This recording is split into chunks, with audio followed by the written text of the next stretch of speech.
मतलब बहुत सारे लोगों को यही सोचते हैं जब 12th के बारे में जो मेडिकल प्लान करते हैं, जो लोग डेंटल करते हैं, इसीलिए कि उनको बेटर ऑप्शन नहीं मिलता है मेडिसिन में, इसीलिए डेंटल करते हैं ना। डेंटल करना भी किसी किसी का पैशन होता है। एंड डेंटल में स्टडी करने के बाद इंडिया में करियर अपॉर्चुनिटी कैसा है? इंडिया में आपको कुछ कमी लग रहा था कि जो टोटल मतलब education plus internship plus job dental career को लेकर मेरा ऑब्जेक्टिव है कि जो अभी 12th स्टूडेंट है, सपोज उनका प्लान है डेंटल में जाने के लिए, तो फिर उनको थोड़ा ईजी होगा डिसीजन लेने में कि मैं डेंटल में जाऊं या ना जाऊं। तो आप क्या रिकमेंड करेंगे?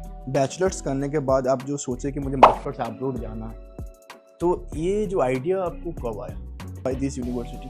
तो उसी यूनिवर्सिटी में से कोई कोर्स है, इसीलिए ना कि वो यूनिवर्सिटी आप चूज की। तो अभी आप ओडिशा से हैं, तो वीजा फिर आप कहाँ पे जाके करेंगे, वीजा सबमिट करेंगे? 4 दिन में ही वीजा आ गया था, पर कभी कभी इंटरव्यू होता है, वो it depends unless your application is flagged then ask for interview. क्योंकि यूनिवर्सिटी का जो अकोमोडेशन होता है वो क्लास स्टार्ट होने के 3-4 बाद दिन स्टार्ट होता है। और समर में वो हॉलीडे में अकोमोडेशन नहीं प्रोवाइड नहीं करते हैं, उससे वो इसके लिए स्पेसिफिक एप्लीकेशन डालना होगा। एक स्टूडेंट सपोज जो पब्लिक हेल्थ में जा रहा है, बहुत सारे स्टूडेंट में उनको पता नहीं होता कि एक्चुअली पता क्या है पब्लिक हेल्थ, मतलब उनके पास वो आंसर नहीं होता है। आई hope you have this answer. Inside London expenses ज़्यादा होता है, आउटसाइड लंडन एक्सपेंसेस कम होता है। तो basically what I am saying is कि university choose a university but make sure it's in outside London so that expenses थोड़ा कम होगा।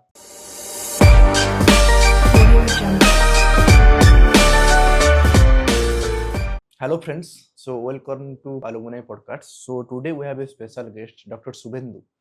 So आइए उनसे बात करते हैं, उनका जो जर्नी है स्टडी अब्रॉड के बारे में उसके बारे में डिटेल में टॉक करते हैं। Okay, hello Shubhendu. Hi, welcome to alumni show. Thank you for having me. Shubhendu, अभी थोड़ा मुझे बताइए कि ब्रीफली आपका जो पर्सनल बैकग्राउंड है, आप कहाँ से हैं, एंड आपका जो एजुकेशनल बैकग्राउंड है, आप क्या क्या स्टडी किए हैं? सो बेसिकली मैं जाजपुर से हूँ। After the 10th 12th Cuttack में हुआ है, और उसके बाद मेरा बैचलर्स हाईटेक डेंटल कॉलेज में हुआ है। एंड मेरा ग्रेजुएशन जो था वो 2021 को कंप्लीट हुआ with in compulsory 1 year internship. उसके बाद मैं हॉस्पिटल में जॉब करता हूँ। ओके, मतलब आपका इंटर्नशिप के बाद अभी आप currently are you working? No, currently I am not working, but करता था 2 महीने से रेजिग्नेशन। ओके, तो मैं ऑडियंस को थोड़ा एजुकेट कर देता हूँ। जाजपुर उड़ीसा में एक डिस्ट्रिक्ट है जाजपुर। तो मतलब जो आपको पता नहीं है तो इसलिए मैंने हाईलाइट कर दिया। तो जैसे आप बैचलर्स किए डेंटल सर्जरी, राइट? तो यहाँ पे एक जनरल क्वेश्चन है, okay, for the viewers and for me also. मुझे क्या होता है ना, मतलब बहुत सारे लोगों को यही सोचते हैं जब 12th के बारे में जो मेडिकल प्लान करते हैं, जो लोग डेंटल करते हैं, इसीलिए कि उनको बेटर ऑप्शन नहीं मिलता है मेडिसिन में, इसीलिए डेंटल करते हैं ना। डेंटल करना भी किसी किसी का पैशन होता है। मेरा तो फिलहाल के लिए एमबीबीएस नहीं हुआ था। अच्छा, आपका एमबीबीएस में हुआ था? पहले नहीं हुआ था, मतलब अच्छा, नहीं हुआ था। फर्स्ट ईयर रैंक में नहीं हुआ था, इसलिए मुझे डेंटल चूज, क्योंकि मेरे पास ज़्यादा टाइम नहीं था प्रिपरेशन के लिए, इसलिए। तो जितना आपका बैचमेंट है तो सबका सेम स्टोरी है? नहीं, सबका सेम स्टोरी नहीं है। 2-3 मेरे रूममेट्स थे, उन्हें एक्चुअली डेंटल में इंटरेस्ट था, डेंटिस्ट्री में। Okay okay okay. स्पेसिफिकली हमारा जो एक मॉड्यूल, मतलब जो सब्जेक्ट्स होता है उसमें ओरल सर्जरी था, तो किसी किसी को ओरल सर्जरी यानी प्लास्टिक सर्जरी में थोड़ा इंटरेस्ट था, इनिशियली उन्होंने चूज किया। और एंड आपका डेंटल कंप्लीट होने के बाद आप जॉब भी कर रहे थे, कौन से हॉस्पिटल में कर रहे थे? स्पर्श में था, और एक सुश्रुत हॉस्पिटल वो बापूजी नगर में। ओके, एंड डेंटल में स्टडी करने के बाद इंडिया में करियर अपॉर्चुनिटी कैसा है? आप खुद पढ़ाई किए हैं एंड उसके बाद 2 साल आप काम भी किए हैं, तो वहाँ पे करियर अपॉर्चुनिटी कैसा है, कैसे आप देखते हैं? डिग्री कंप्लीट होने के बाद एक तो इंटर्नशिप होता है कॉलेज का, उसका इंटर्नशिप खत्म होने के बाद या मतलब मेडिकल ऑफिसर किसी हॉस्पिटल में रह सकते हैं, या फिर पीजी के लिए अप्लाई कर सकते हैं। आई मीन पीजी में बहुत सारे मॉड्यूल्स होते हैं, जैसे oral maxillofacial surgery, community dentistry, oral pathology, और ओरल सर्जरी में तो हम यू कैन लाइक सर्जन इसीलिए। और कम्युनिटी डेंटिस्ट में जैसे पब्लिक हेल्थ होता है, पब्लिक डेंटिस्ट, ऐसा बहुत सारे होता है रिसर्च के लिए। तो मतलब अच्छा करियर अपॉर्चुनिटी है। मैं बात कर रहा हूँ इंडिया में। हाँ, इंडिया में अपॉर्चुनिटी है, बट ज़्यादा नहीं है। अच्छा, ज़्यादा कहाँ पे, मतलब अब्रॉड में है? अब्रॉड में, लेकिन यूके, यूएस और ऑस्ट्रेलिया ऐसी कंट्रीज में। डेंटल सर्जरी करने के बाद जैसे आप बहुत सारे ऑप्शंस बताए, राइट? कुछ लोग मतलब आज डेंटल डॉक्टर रहते हैं, कुछ लोग अब जैसे बोले पब्लिक हेल्थ में चले जाते हैं, कुछ लोग डिफरेंट ये में चले जाते हैं। इसमें इंडिया में आपको कुछ कमी लग रहा था कि हमारे एजुकेशन में, या कुछ जो टोटल मतलब education plus internship plus job dental career को लेके, मतलब ये मैं क्वेश्चन पूछ रहा हूँ। मेरा ऑब्जेक्टिव है कि जो अभी 12th स्टूडेंट है, सपोज ये हमारा पॉडकास्ट देखेंगे, ओके, सपोज उनका प्लान है डेंटल में जाने के लिए, सपोज उनका प्लान है तो फिर उनको थोड़ा ईजी होगा डिसीजन लेने में कि मैं डेंटल में जाऊँ या ना जाऊँ। तो आप क्या रिकमेंड करेंगे इसके रिगार्ड? डेंटल में अभी कुछ जो हमारा एजुकेशन सिस्टम है एंड हमारा अभी जो करंट सिलेबस एंड एवरीथिंग जो है, सो इसमें कुछ कमी है डू यू थिंक, या ना सब कुछ सही है, वो चुकाना चाहिए? नहीं, अभी तो कुछ कमी नहीं है, क्योंकि अभी बहुत 2-3 और डेंटल कॉलेज भी ओडिशा में खुलने वाले हैं हुँ, विथ पीजी सीट्स एंड वो तो बैचलर सीट और पीजी यूजी दोनों का सीट भी खुलेगा। हुँ, अभी तो गवर्नमेंट ने मतलब गवर्नमेंट पोस्टिंग भी देना भी शुरू कर दिया। मतलब पहले वो गवर्नमेंट पोस्टिंग देते थे, बस ज़्यादा सीट्स नहीं थे, हुँ। पर अभी तो बहुत ज़्यादा सीट अवेलेबल हो गए हैं थोड़ा। तो अभी भी कोई बच्चा 12th के बाद डेंटल करियर कर रहा है तो आप उनको रिकमेंड नहीं, करेंगे, उसमें कोई प्रॉब्लम नहीं नहीं? उसमें कोई प्रॉब्लम नहीं, अभी तो कोई प्रॉब्लम नहीं है। ओके। तो अभी आप मेन टॉपिक पे आते हैं। बैचलर्स करने के बाद आप जो सोचे कि मुझे मास्टर्स अब्रॉड जाना है, तो ये जो आइडिया आपको कब आया और कैसे आया कि नहीं मुझे मास्टर्स विदेश में या यूके में मुझे जाकर मास्टर्स करना है? तो ऐसा तो कुछ अचानक नहीं आया होगा, तो मैं थोड़ा एग्जांपल दे देता हूँ। सपोज जैसे कुछ-कुछ स्टूडेंट्स क्या होते हैं कि उनका पहले से ही मतलब एक रहता है विश नहीं मुझे विदेश जाके पढ़ाई करना है। कभी-कभी क्या होता है कि आप थ्रू आउट योर स्टडी आपको पता चलता है कि आपका कोई कॉलीग, आपका कोई क्लासमेट जाके पढ़ाई कर रहा है उसके थ्रू। तो आपका कहाँ से आइडिया आया? फाइनल ईयर में जब हमारा इंटर्नशिप हो रहा था कम्युनिटी में डेंटिस्ट, हमारा एक मॉड्यूल होता है ना कम्युनिटी डेंटिस्ट, और हुँ, हमारा फाइनल में क्या होता है कि सबको एक एक महीना 45 डेज के लिए हर एक डिपार्टमेंट इंटर्नशिप करना होता है। मैं तो वैसे भी पीजी के लिए सोच ही रहा था, पर तो उसके बाद में सर मतलब हमारा जो प्रोफेसर है, उन्होंने एक्चुअली यूके से पब्लिक हेल्थ किया है। मैं उनसे बात किया, फिर उन्होंने बोला कि you can go for like public health और हेल्थ इन्फॉर्मेटिक्स दोनों ही मॉड्यूल्स थे। तो फिर उन्होंने बोला कि पब्लिक हेल्थ में थोड़ा बोला कि पब्लिक हेल्थ में थोड़ा अपॉर्चुनिटी ज़्यादा है, क्योंकि कम्युनिटी में क्या होता है कि वो रिसर्च प्रोग्राम ज़्यादा होते हैं, हुँ। और एनजीओ, डब्ल्यूएचओ, यूएन इसमें बहुत सारे पोस्ट्स आते हैं, और इनका बहुत सारा रिसर्च प्रोग्राम भी होता है कम्युनिटी में, तो इसीलिए कम्युनिटी में जाना सा अच्छा होता है। तो इसलिए आप यूके पब्लिक चूज़ किए। नहीं, यूके चूज करने का डिफरेंस ये था कि वो जहाँ कोर्स है वो इंडिया में 2 साल का है, और एक्स्ट्रा 6 मंथ थेसिस वगैरह के लिए चले हुँ, हुँ, जाते हैं, हुँ। पर यूके में वो 1 साल का है और थेसिस भी नहीं है, समथिंग रिसर्च पेपर है, बट थेसिस आपको लिखना नहीं पड़ेगा। तो इसीलिए आप इसीलिए यूके चूज़ किए या क्योंकि क्योंकि टाइम का। ड्यूरेशन शॉर्ट है, एक एक साल का है। लेकिन क्वालिटी में कोई कॉम्प्रोमाइज़ नहीं होगा वहाँ पे नहीं, ड्यूरेशन। वहाँ पे तो ज़्यादा अच्छा मॉड्यूल्स हैं, मतलब 6-7 मॉड्यूल्स तो वहाँ पे हर एक प्रोग्राम में है। मतलब ओके। जितनी भी यूनिवर्सिटी मैंने देखे उनमें से 6-7 प्रोग्राम है। पर मेरा भी दोस्त एक वो भी मतलब इंडिया में कर रहा है पब्लिक हेल्थ, हुँ। उसमें ज़्यादा मॉड्यूल्स नहीं है, उसका क्लासेस भी ज़्यादा नहीं होता है। ओके, तो यूके चूज़ करने का हम ऐसे कंसीडर कर सकते हैं वन रीज़न कि जो कोर्स ड्यूरेशन है शॉर्ट है। तो उसके अलावा और कोई रीज़न मतलब जो एजुकेशन के मॉड्यूल से इट्स मॉड्यूल्स गुड, ज़्यादा है वहाँ पे, आई मीन ज़्यादा है? कम्युनिकेबल डिजीज और sorry research paper, global health economics, बहुत सारे मॉड्यूल्स एक्चुअली। तो ये 2 पॉइंट के लिए आप यूके चूज़ किए, right? Okay. UK and abroad basically.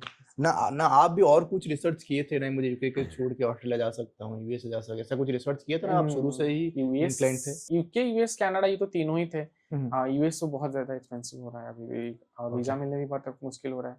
और कनाडा में सिचुएशन थोड़ा अच्छा नहीं है, क्योंकि मेरा एक दोस्त वो कनाडा में एमएच मतलब हेल्थ इन्फॉर्मेटिक्स मास्टर्स कर रहा है, वो बोल रहा है थोड़ा सिचुएशन अच्छा नहीं है, इसलिए यूके प्रेफरेबल। इसलिए यूके प्रेफर, ओके। तो we can consider 3 points. UK is cheaper than compared to USA and Canada के से, and टू सेकंड इज आपका कोर्स ड्यूरेशन शॉर्ट है, एंड थर्ड इज मॉड्यूल अच्छा है, राइट? अभी हाँ, आप कलिंग एरो के साथ कैसे कनेक्ट हुए? जब आप मतलब डिसाइड किया अब्रॉड जाएंगे, तो आप कलिंग एरो के साथ कैसे कनेक्ट हुए? उसका पीछे स्टोरी क्या है? गूगल सर्च, अच्छा, आप गूगल सर्च किया, आपको कलिंग एरो दिख गया, तो आप आए, कम्युनिकेट किए। यहाँ पे मैंने उन्हें कॉल किया और उनसे काउंसलर से बात की, फिर उन्होंने मुझे बताया कि कौन से स्टेप प्रोग्रेस, और मेहनत पे तो मतलब जाने का जो प्रोसेसिंग है वो मैंने लास्ट ईयर 2024 से शुरू किया था, ओके। पर मैं कलिंग से 2023 से बात किया हूँ जाने की, क्योंकि मेरा तब जाने का मतलब तो ये था, बट उस वक्त कुछ प्रिपरेशन नहीं हुए थे, ना ही डॉक्यूमेंट सारे सही नहीं थे, ट्रांसक्रिप्ट वगैरह ये सब भी नहीं थे, पर स्टिल मैंने उनसे उसी मतलब 2 साल से बात कर रहा हूँ कलिंग से जाने अच्छा, की। वो तो कांस्टेंट कम्युनिकेशन हाँ, चल रहा है। कंसल्टेंट चल रहा ओके। अभी आप जो यूनिवर्सिटी चूज किए, आपका जो यूनिवर्सिटी है, तो उस यूनिवर्सिटी क्यों, व्हाई दिस यूनिवर्सिटी? तो उस यूनिवर्सिटी में सिर्फ वही कोर्स है इसीलिए, ना क्यों वो यूनिवर्सिटी आप चूज की? है। कोर्स तो वहाँ पे सारे यूनिवर्सिटी में है, मतलब सब यूनिवर्सिटी पब्लिक के लिए अवेलेबल नहीं है, बट कुछ कुछ कोर्स मतलब यूनिवर्सिटी लाइक 15 to 20 ऐसा ही कुछ यूनिवर्सिटी में अवेलेबल है। बट बकिंगहम शहर में क्या है, वो एक तो वो मतलब लंदन के थोड़ा पास है, ओके, ज़्यादा एक्सपेंसिव भी नहीं होगा लिविंग, ओके, ट्यूशन फीस भी अच्छा है, आई मतलब स्कॉलरशिप भी 3000 पाउंड का मिला है, ओके, और विद इन के उसका रैंकिंग भी थोड़ा अच्छा है पब्लिक हेल्थ में। ओके लाइक 126 रैंकिंग है उसका। तो इसीलिए आप और उसका मतलब मॉड्यूल से मतलब उसका जो 6-7 मॉड्यूल्स है वो उनका जो एनएचएस का प्रोग्राम आता है कभी कभी एनएचएस का और डब्ल्यूएचओ यूएन का आता है यूएन और एक है यूएनडीपी एक यूनाइटेड नेशन डेवलपमेंट समथिंग ऐसा उनका मॉड्यूल के साथ कम मैच करता है तो इसलिए वहाँ पे पढ़ना थोड़ा अच्छा है। ओके। और आपका ट्यूशन पे कितना है? ट्यूशन फी तो 15,550 पाउंड था तो स्कॉलरशिप 3,000 का मिला था उसके बाद 12,550 था। मतलब आपका ट्यूशन मतलब आप ऑलरेडी पे कर चुके हैं? हाँ मैंने ट्यूशन फी सारा पेमेंट कर दिया और एक प्लस पॉइंट है कि जो full amount tuition fee payment करने पे 500 पाउंड का फी ओवर होता है। तो ये जो ट्यूशन फी आप मतलब ये आपका सेविंग्स है या आप कुछ लोन लिए थे या कैसे आप पे की मतलब कैसे फाइनेंस प्लान की? ट्यूशन फी तो मेरे घर मतलब पेरेंट्स ने पेमेंट किए हैं अच्छा parents. You can take education loan. Okay okay okay great great. तो देखिए जो जब हम विदेश जाते हैं जो कोई भी स्टूडेंट विदेश प्लान करते हैं आप लोग के लिए उनके पास पहला हर्डल्स होता है admission letter right. Second hurdles होता है वीज़ा। जैसे अभी के हम बात के हम ये बता सकते हैं कि आपका यूनिवर्सिटी चूज हो गया यूनिवर्सिटी आपको एडमिशन भी मिल गया। जब आपको पहली बार एडमिशन मिला था तो आपका कुछ एक्साइटमेंट आया था ना एक नॉर्मल था? नहीं वो तो रिलीफ हो गया था आई मीन वहाँ पे एडमिशन मिलना थोड़ा मुश्किल होता है बहुत सारे डॉक्यूमेंट्स लगते हैं इसीलिए और वो और एसओपी जो स्टेटमेंट पर्पस वो भी अच्छा लिखना होता है तो मतलब कलिंग ऑफर लेटर टीम मिला उसमें आपको असिस्ट कर रहे थे थ्रू वो आउट एप्लीकेशन प्रोसेस? या वो तो पूरा एप्लीकेशन प्रोसेस का मैंने असिस्ट कर रहे थे मुझे वो स्पेसिफिकली राकेश सर तो मेरे काउंसलर थे वहाँ। Okay okay. उन्होंने तो हर वक्त मतलब हर एक डिटेल्स मुझे बताया और जो भी डॉक्यूमेंट चाहिए अगर कुछ मिस हो गया तो वो भी देखे थे और पूरा हर दिन वो 2 बार मेल चेक करते मुझे एटलीस्ट इन्फॉर्म कर रहे थे और प्लस में जितनी बार भी call I mean I get through anxious अगर कुछ टाइम पे नहीं होता तो मैं थोड़ा एंग्जियस हो जाता हूँ मैं 2-3 बार अगर कॉल करूँ तो वो कॉल का रिप्लाई भी देते हैं। Right right right.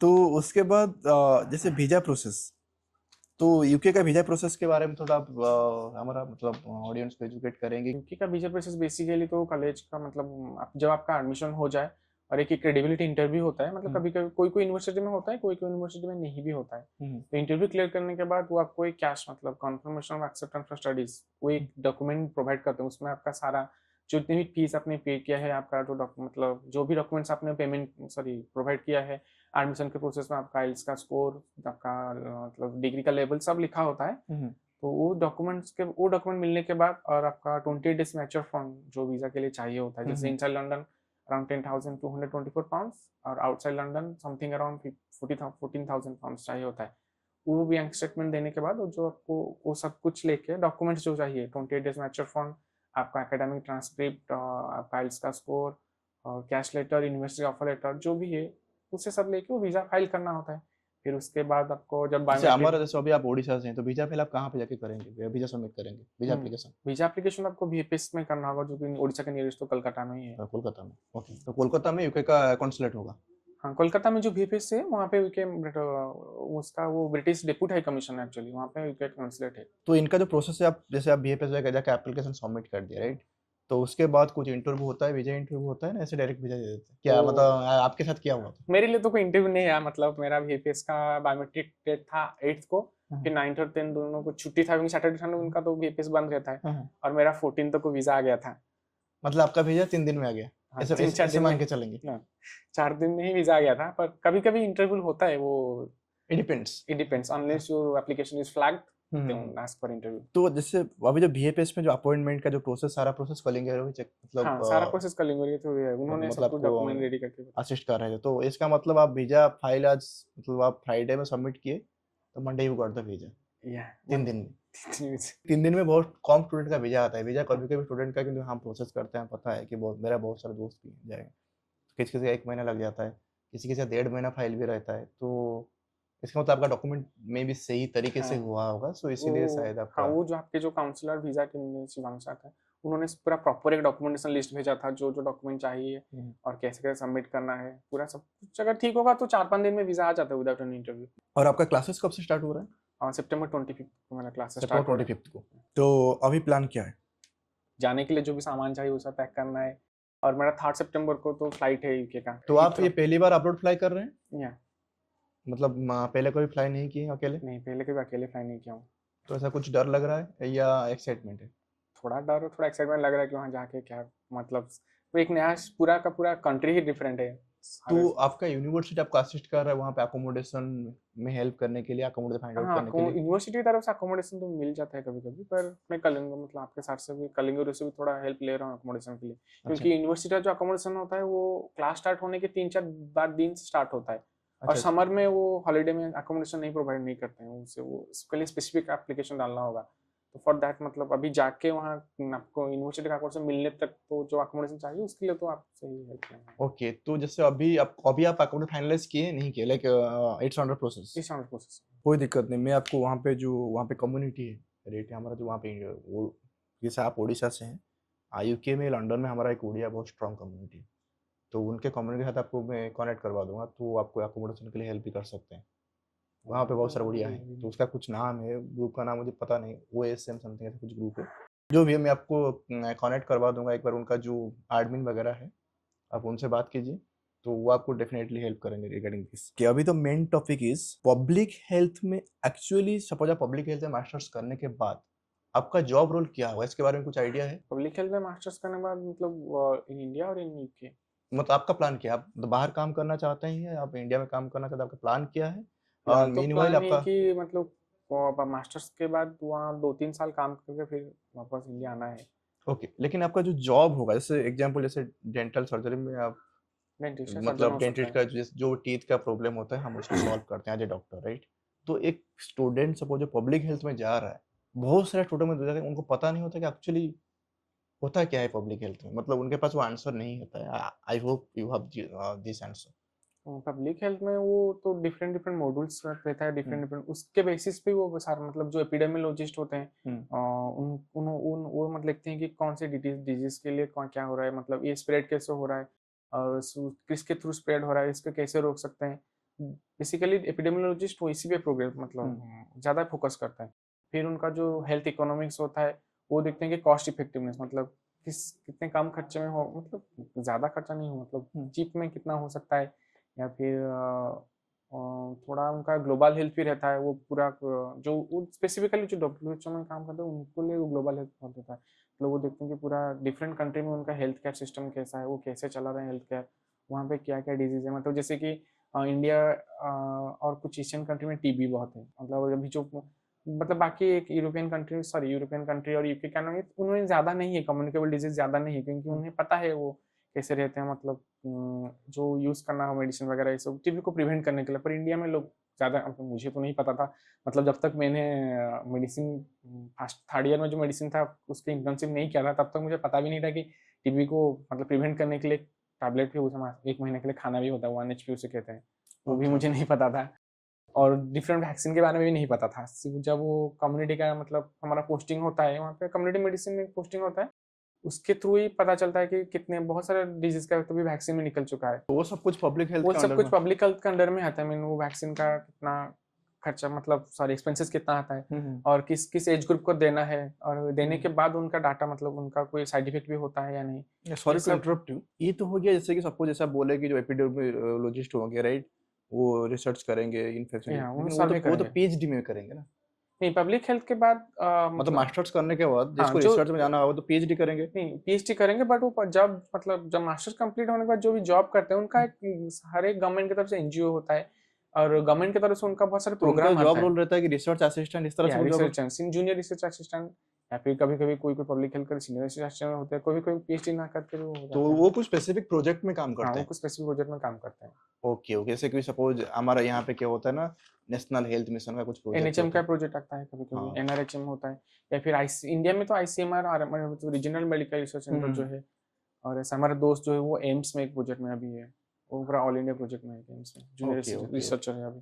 तो बेसिकली ये काम करने के बाद आप रिलेटेड टू जो भी पब्लिक हेल्थ मतलब जैसे जैसे पब्लिक हेल्थ कंसर्न्स जो होगा उसके तो हिसाब से उसी फिर हिसाब से आपका हाँ। आप मतलब उसके हिसाब से आप काम करेंगे, right? So can you explain something about Kalinga euro, मतलब आपका जितना प्रोसेस हुआ अभी तक, जैसे आप बताए कि आप 2023 से कनेक्टेड 23 हैं से करने के 2 साल हो गए एंड हैं। ये प्रोसेस के लिए आपको भी 1 साल लगा होगा ऑलमोस्ट? ऑलमोस्ट 1 साल वो सारे ऑक्सफोर्ड। एग्ज़ाम्स क्लियर करके फिर डॉक्यूमेंटेशन रेडी करने में जो लेटर ऑफ रिकमेंडेशन होगा, एसओपी मतलब स्टेटमेंट ऑफ पर्पस हो गया, आप एप्लीकेशन ऐसे जो उसे हुँ, बोलते हुँ, हैं, हुँ। वो सब कुछ लिखने में 1 साल लग गए हैं सब कुछ। ओके, तो उसमें आपका मतलब क्या एक्सपीरियंस है कलिंगा के साथ? कलिंग के साथ तो मेरा बहुत पहला बात तो ये कि मैं जितनी बार भी कॉल किया उन्होंने कॉल अटेंड किया है और मैं थोड़ा ज़्यादा बार कॉल करता हूँ, that's why I am sorry for मैं थोड़ा एंग्जियस हो जाता हूँ कभी-कभी, कुछ अगर टाइम पे नहीं हुआ तो मुझे थोड़ा डर लगता है इसीलिए। ओके। पर जितनी बार कॉल करता हूँ, जो भी होता है कॉल अटेंड करते हैं और फिर समझाते हैं कि क्या करना है, कैसे करना है।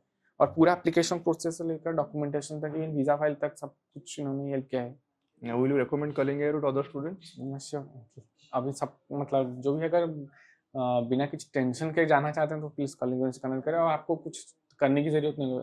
अप टू वीज़ा वीएफएस तक बायोमेट्रिक तो वो सब कुछ हेल्प करेंगे, गाइड करेंगे आपको। एंड आपका कुछ मैसेज है हमारा टीम के लिए? मतलब आप कुछ चाहते हैं कि हम कुछ चेंजेस करें जो मतलब ऐसे सर्विस, क्योंकि आप मतलब आप हमारा क्लाइंट है, राइट?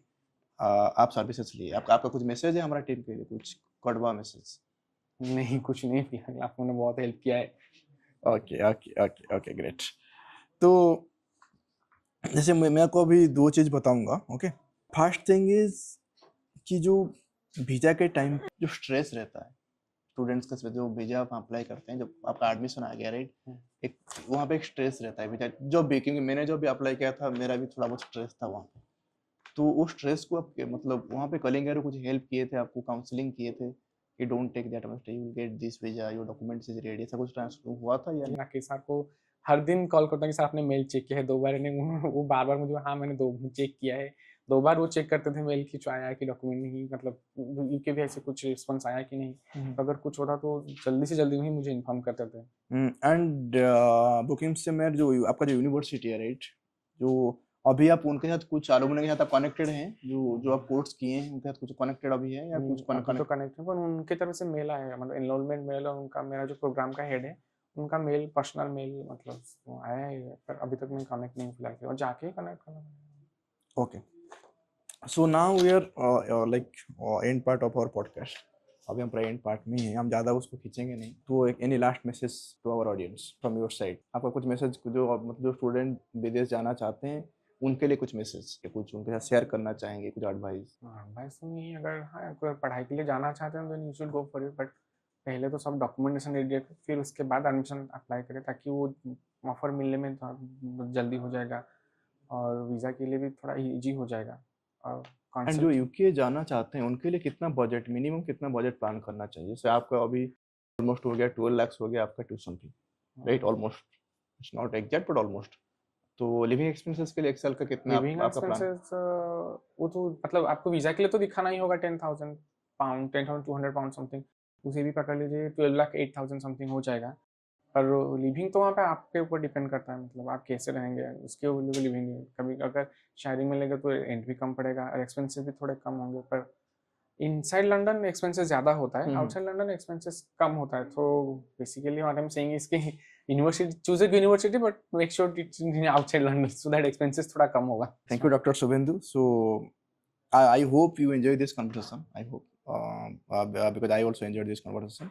बट हमारा ऑडियंस को मैं ये बोलना चाहूँगा कि ये जो पॉडकास्ट था, आपको पता होगा कि हमारा पॉडकास्ट बहुत लेंदी रहता है, ऑलमोस्ट 1 घंटा के आसपास रहता है, लेकिन ये पॉडकास्ट बहुत शॉर्ट था क्योंकि मैं ज़्यादा कुछ डीप क्वेश्चन इसलिए नहीं पूछा क्योंकि डॉक्टर शुभेंदु अभी भी मास्टर्स करने के लिए जा रहे हैं। 1 साल के बाद जब डॉक्टर शुभेंदु ग्रेजुएट हो जाएंगे तब उनके साथ एक डीप कन्वर्सेशन करने में मजा आएगा, क्योंकि वहाँ पे हम मास्टर्स पब्लिक हेल्थ का कंप्लीट सिलेबस को हम मतलब बीट बाय बीट एनालाइज कर सकते हैं, राइट? क्योंकि ऑब्वियसली आप वो स्टडी करने के लिए जा रहे हैं, इसीलिए वो डीप में जाएंगे तो आपके लिए भी हेक्टिक होगा एंड वो कंटेंट उतना यूजफुल भी नहीं होगा।